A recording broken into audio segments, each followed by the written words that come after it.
Angela a eu le cœur brisé lorsqu'elle a reconnu son enseignante préférée dans un état de pauvreté et d'impuissance. Bien qu'elle ait elle-même du mal à gagner sa vie, Angela a fait de son mieux pour la vieille dame. Cette gentillesse a eu des conséquences inattendues. Bébé, je ne sais pas si tu peux m'entendre, mais si est-il le cas, écoute ça. Angela s'adressait à son petit ventre qui commençait à se dessiner. Ce matin, maman travaillait comme d'habitude à l'épicerie quand elle a vu une femme étrangement familière marcher dans les allées. Elle était âgée et marchait à petits pas rapides. Le visage de cette femme m'était vaguement familier. Au bout d'un moment, elle a disparu et maman s'est mise au travail. Tu sais comment est à l'épicerie, je suis toujours sur le qui-vive. Alors qu'elle se dirigeait vers la cuisine, Angela a interrompu son récit et a essayé de remplir un verre d'eau sans réveiller son mari. Il était 2 heures du matin. Pete, le mari d'Angela, venait de rentrer à la maison après son 2e emploi d'âge de sécurité. Avant de se lever pour aller travailler tôt le matin à l'hôpital local, il récupérait ses 3 heures de sommeil quotidiennes. Mais alors que je sortais pour manger un morceau, elle était de nouveau là. Et cette fois, maman l'a instantanément reconnue, c'était ma professeure préférée au lycée, Madame Finn. Laisse-moi te dire, bébé, quand tu seras grand et que tu iras à l'école, tu trouveras des professeurs incroyables. Ils t'apprendront à être un bon être humain plus qu'ils ne t'enseigneront l'anglais ou les mathématiques. Madame Finn était ce genre de professeur. Les longues pièces de Shakespeare et les poèmes de Keats n'étaient qu'un moyen pour elle de m'enseigner la gentillesse et le courage dans ce monde. Lorsque j'ai reconnu Madame Finn, je me suis senti à nouveau comme sa petite élève. Je débordais de nervosité et d'excitation tandis que nous faisions la conversation. Mais quand je l'ai vue de près, il y a des choses qui m'ont choqué et qui m'ont brisé le cœur, bébé. Pourquoi, que vas-tu vu? Pete était debout et écoutait attentivement. Elle était en mauvais état, Pete. Elle portait une robe déchirée qu'elle essayait de cacher sous un vieux châle. Elle avait l'air terriblement mal nourrie et essayait littéralement de se tenir les bras pour arrêter de trembler. Sa voix était rauque, comme si elle avait un gros rhume. Le pire, quand j'ai regardé ses pieds. Elle portait des pantoufles abîmées, Pete. Par ce temps froid. Pete a été troublé par ces descriptions. Tu lui as parlé?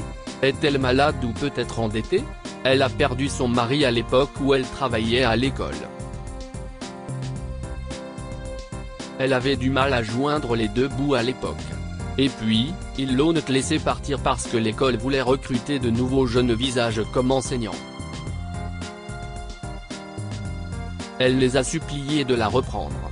Ils ne l'ont pas reprise, même lorsque la pire des choses lui est arrivée. L'année dernière, elle a perdu son fils unique. Il n'était même pas marié. C'est à ce moment-là que Madame Finn a touché le fond. Elle se retrouve aujourd'hui sans revenu, avec peu d'économies et une vieille maison où elle passe ses journées seule. On aurait dit qu'elle n'avait pas mangé depuis 2 jours, Pete. Cela m'a brisé le cœur. C'est elle qui m'a appris à être audacieuse et franche lorsque j'étais enfant. Elle m'a façonné, et je ne pouvais pas supporter de la regarder comme ça. NG, ma chérie, Pete essaya de consoler sa femme, qui fond en larmes. J'ai donc fait le minimum que je pouvais faire. J'ai remarqué que Madame Finn n'avait rien acheté d'autre qu'une petite miche de pain. Elle était hésitante, mais je l'ai convaincue d'attendre dans la voiture pendant que j'allais chercher des provisions au magasin. Je me suis souvenu de l'endroit où elle habitait et je l'ai aidée à rentrer chez elle. Quand je suis arrivé à la maison, j'ai vu à quel point sa vie était solitaire. J'ai donc décidé de prendre un jour de congé. La maison était spacieuse, mais presque vide. Il n'y avait rien dans le réfrigérateur ni dans la cuisine. Les draps et les rideaux n'avaient pas été changés depuis une éternité, et une seule lumière dans toute la maison fonctionnait sans vaciller.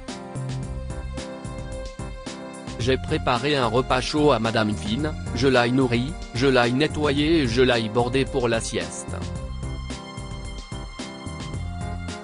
Pendant ce temps, j'ai fait le peu que je pouvais, j'ai mis le linge à laver et à sécher, j'ai épousseté et j'ai passé la serpillière. Mais Madame Finn toussait dans son sommeil. Je savais que je devais l'emmener chez le médecin. Lorsque nous arrivions chez le médecin, j'ai reçu un appel de l'épicerie. Mon patron était furieux de me voir partir. Il m'a dit, viens ici dans 15 minutes et couvre tes heures, ou bien ne reviens plus jamais. Je ne pouvais pas prendre ce risque. Je devais revenir en vitesse.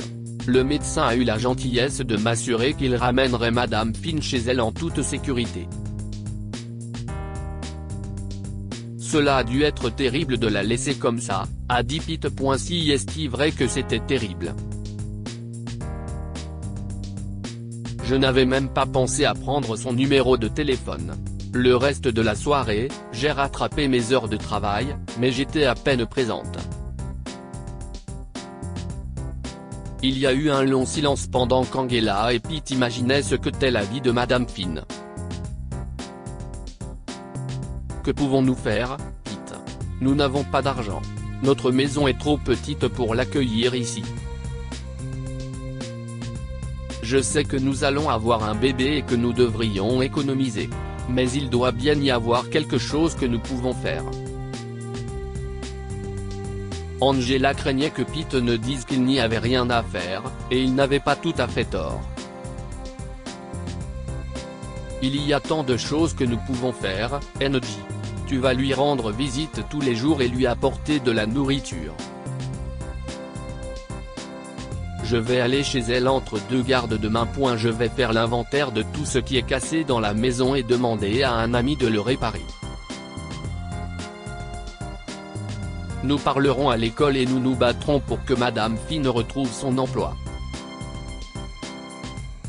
Il y a une vingtaine d'autres choses que nous pouvons faire pour elle. Et nous le ferons. Angela serra Pete dans ses bras et poussa un soupir de soulagement. Pete avait une fois de plus prouvé qu'il était son âme sœur. Le soleil s'est levé et il est temps pour le couple de commencer leur routine matinale. Une cafetière se préparait, Pete repassait son uniforme et Angela sortit pour ramasser les ordures. Elle a instinctivement vérifié sa boîte aux lettres. Elle s'attendait à voir tomber quelques factures. Au lieu de cela, elle a trouvé un trousseau de clés et une lettre qui lui était adressée. Quelqu'un a dû les laisser là par erreur, se dit-elle. Le couple s'est assis avec son café et Angela a commencé à lire la lettre à haute voix. Ma douce Angela, sais-tu que tu as changé ma vie en une seule journée? Après ton départ de la clinique, le médecin m'a demandé ce que je faisais dans la vie. Ses yeux se sont illuminés quand je lui ai dit que j'étais professeur d'anglais. Il s'est avéré qu'il cherchait un professeur d'anglais pour son fils adoptif, Ali. Il voulait quelqu'un qui puisse rester avec eux et préparer le garçon aux bases avant qu'il ne rejoigne une école ici. Il m'a offert une maison, des repas préparés à la maison et un salaire que je n'arrive toujours pas à imaginer. Mais tu sais pourquoi j'ai accepté? Si est-il parce que tu m'as rappelé quelque chose que j'avais oublié. j'ai choisi d'accepter l'offre. Je sais que je ne pourrai jamais te remercier pour la façon dont tu as transformé la vie de cette pauvre vieille femme. Mais je sais que tu attends un bébé et que tu n'as pas une maison assez grande. Eh bien, maintenant tu en as une. Voici les clés de ma maison, qui est maintenant officiellement votre nouvelle maison. L'ancienne maison a de la chance de t'accueillir à nouveau. Remplissez-le d'amour et de bonheur. Une fois que tu auras fini de t'installer, viens me voir. L'adresse est au dos. Je t'aime. Madame Fine. Pete et Angela se sont regardés l'un et l'autre, sans rien dire. Angela a poussé un cri d'excitation avant de se jeter dans les bras de Pete. Ce dernier l'a prise dans ses bras et a embrassé son ventre, sachant que leur vie venait de changer pour toujours. Que pouvons-nous apprendre de cette histoire?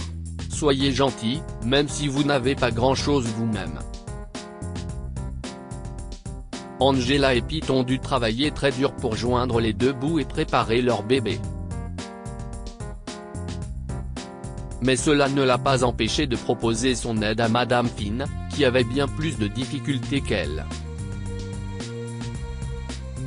Les opportunités peuvent surgir des endroits les plus improbables. En une seule journée, Madame Fine est tombée sur une ancienne étudiante bienveillante et sur une offre d'emploi qui allait changer sa vie. Ne vous découragez pas, les difficultés que vous rencontrerez disparaîtront. Partagez cette histoire avec vos amis. Elle pourrait égayer leur journée.